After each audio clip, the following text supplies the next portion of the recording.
About 5 years ago, my now estranged daughter, Ed, cheated on her boyfriend, Brad, and got together with a guy, Ken. He quickly started isolating her from family and my husband and I from her kids. Brad had moved back to his home state devastated after the breakup. I discussed red flags her. I let her know we are here for her and concerned. Her and Ken suddenly took off and moved to another state. For 5 months, my husband and I worried about her and the kids as we had n//c at all with them. One day CPS showed up at our door with the oldest child. He was obviously injured from abuse that was reported by the school. We had no idea they had moved back to the area. We agreed to take them in. The next 20 months were traumatic, complicated, emotional, and difficult for everyone. Through it we re-established a relationship with the older child's dad, Dan.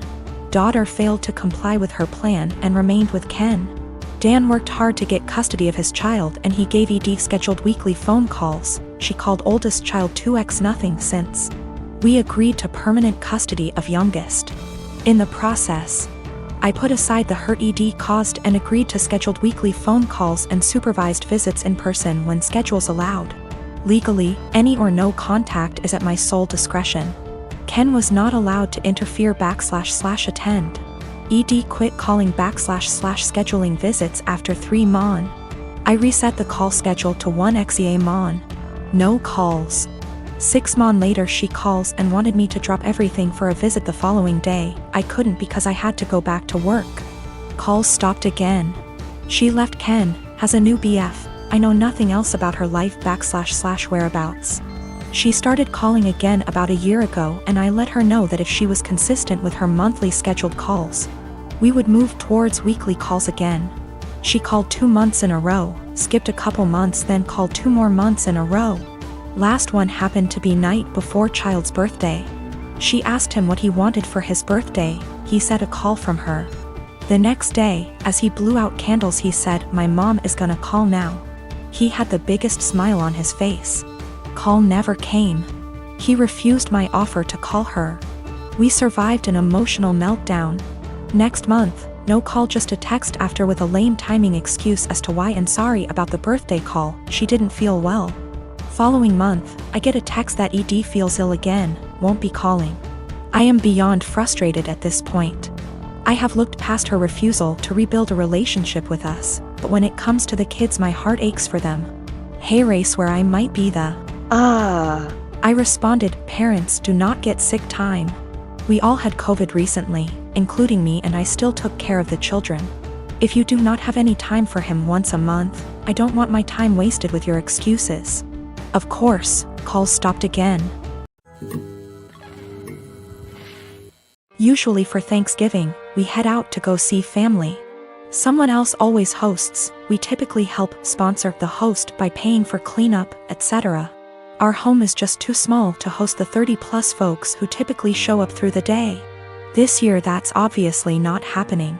Other than us talking about not doing the usual, Thanksgiving didn't come up until yesterday. My kids have the week off from online school, and I was doing a puzzle with them before dinner when my husband walks in after work and says, "So did we get a turkey?" I looked at him and said, "Well, I know I didn't." "Did you?" He stared at me blankly and said, "No." "What do you mean? Do we need to get one still? Is it being delivered?" I shrugged and said, "I don't know nothing about no turkey." The kids and he looked so confused, so I helped them along and said, "I didn't buy anything. I didn't plan anything. No one said anything to me about Thanksgiving. Nobody offered to help meal plan, cook anything, do anything." He blew up yelling at me about how I should have obviously known. I said, "Why? I've literally never planned or made a Thanksgiving dinner in my life. The most I've ever done was help clean up or maybe peel the potato." I asked him why didn't he plan anything, why didn't the kids plan anything? Why is everyone waiting until the last minute and dumping it on me? He just sputtered and yelled and stormed off to his office and left me with the kids. We all had dinner, the kids cleaned up, and I was relaxing with some wine and a book after they all went to bed. My husband tore into me about how he can't believe I left this all to the last minute. Now there will be no Thanksgiving. How could I be heartbroken to do this to the kids, etc. So I just looked at him and said, "Why didn't you plan? Why did you wait to the last minute to ask me? He told me I was being a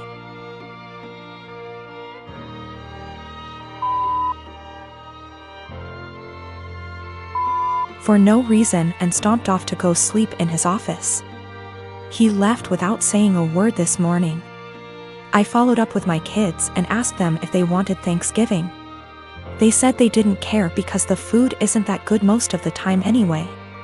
I work as well. We split chores, but there's no hard line. I do some, he does some. We both cook, and the oldest cooks as well. I just don't get why Thanksgiving is on my plate. Why, just because I'm a woman? A lot of people seem to think that my kids are like toddlers or something. They're old enough to help make the menu for dinners, help with cooking, etc. Anyway, I told my husband that if he wants to do some traditional Thanksgiving with all the fattening, carby, salty, beige food, he can go ahead and plan it and I'll help in the same capacity as always. If he wants me and the kids to cook something together, aka a normal, average Thursday, I'll continue with what was scheduled. The kids genuinely do not care. Thanksgiving doesn't mean anything to them. One of them has been asking for us to stay home for years. One of them barely touches the food as it, and the other one only likes to go so she can see her cousins. And she sees them all the time anyway. The middle kid already dug out another puzzle for us and they're just happy they're off school. Also, we don't do Christmas. I have a cousin by marriage, husband's cousin, that's 22 and dying of cancer. It was always her dream to marry and be a mom, and now that's not going to happen. It's hard on everyone. She has a much older fiancé, 30 years, and they had a symbolic wedding so she could have the experience. They started looking for ways to get access to a baby that she could take care of and experience some level of child care that way. But with 2020 and ethics in general, there's not a lot of ways to do that safely. My husband and I have the first and so far only children of our generation, who are 10 months and 23 months old. I had hopes that it wouldn't happen, but her parents asked me if she / they could borrow my younger baby for a few weeks. The cousin and her fiancé would basically be play acting having a baby. Her parents would also join in on pretending. There would be photo shoots and everything. This makes me really uncomfortable. It's really creepy.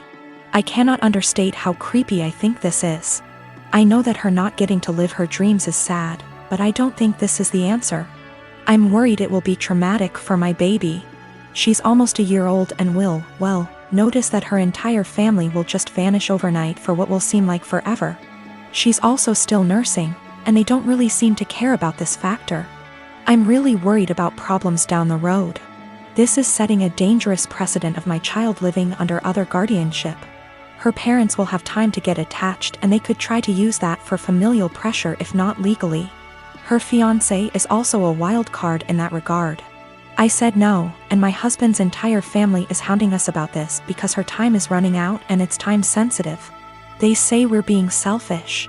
They say that we could use this as a free vacation and bond with our older child because I popped them out so close together. They want to compromise now by letting me come by a few times a day to bring milk. We still don't want to do this. Yesterday afternoon, we got an email from the cousin's parents offering actual dollar amounts for us to agree. We got enough from that to file a police report and at least get the threat in writing. We also had a call with my husband's parents and his siblings to basically clear the air. Apparently what they were telling people they asked for and what they were actually asking for were very different. Everyone on that call now had them blocked on social media except for mother-in-law, because of the cousin. My children are 17 and 14 respectively, and I'm hoping the fact that they're teenagers is the reason for their incredibly shitty behavior. My husband, before he met me, had a wife and a newborn baby that passed away in Canada due to hazardous road conditions that resulted in a 4-car smash-up. No one was at fault, it was a horrific disaster. And my husband was devastated as a result and fell into alcoholism to cope. I had my own trauma from the past, and similarly turned to alcoholism to cope. It was at an AA meeting where we met, 20 years ago almost to the day now. And we slowly started to heal together here in the US. I have always been incredibly respectful of my husband's last wife and child. I like to joke that I'm keeping her seat warm until my husband enters heaven. I've had too much loss and hurt in my life to feel jealousy like this. And I am so damaged that I just feel lucky that I got to actually feel love in this world, and that my husband could open his beautiful heart to me. We had 2 children, 2 sons. We'd never told them about my husband's wife or baby, because it's a part of my husband's life that he keeps under lock and key. He has never healed from his grief, and therapy etc. has helped him only to a degree. My mother-in-law told the kids this Sunday gone, as she decided it was time for them to know. She didn't consult us before telling them, and certainly didn't do it in our presence. Since then my sons have been making the most disgusting dead baby jokes. They've been prodding their dad asking why we'd never told them.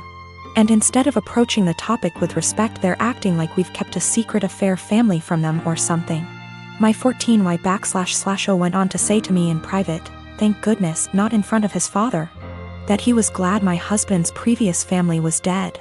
I broke and yelled at him, and told him it was the most disgusting thing I'd ever heard him say. I asked where his anger was coming from, and he burst forth that we were shitty parents for keeping secrets. He told me that it made so much sense why we were abnormal, why we don't drink, why we are so boring and quiet, why my husband is panicky around roads, etc. The 2 are pretty heartbroken, and I feel like we have just destroyed a part of our children's lives as a result of us staying quiet. I am hurting, my husband is grieving all over again, and I don't know how to proceed. I have and will always reiterate to our kids that they are loved, but this behavior seems so overreactive for the news.